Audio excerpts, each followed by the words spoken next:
Hi, welcome back. ఈరోజు మా lunch recipes సింపుల్గా చూసేద్దాము. వైట్ రైస్, రసం, క్యాబేజ్, కొబ్బరి కర్రీ, అలాగే చల్లగా పెరుగు.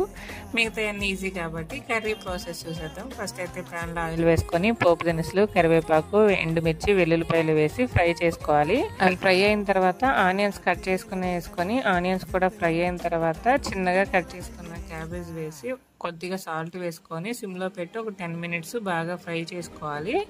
క్యాబేజ్ కొంచెం ఉడికిన తర్వాత నేను చిన్నగా కట్ చేసి 2 టమాటాలు యాడ్ చేసుకుంటున్నాను. టమాటా లేకుండా కూడా చేసుకోవచ్చు ఫ్రై లాగా. నాకు కొంచెం కర్రీలా కావాలని చెప్పి ఒక 2 టమాటాలు వేసుకుంటున్నాను.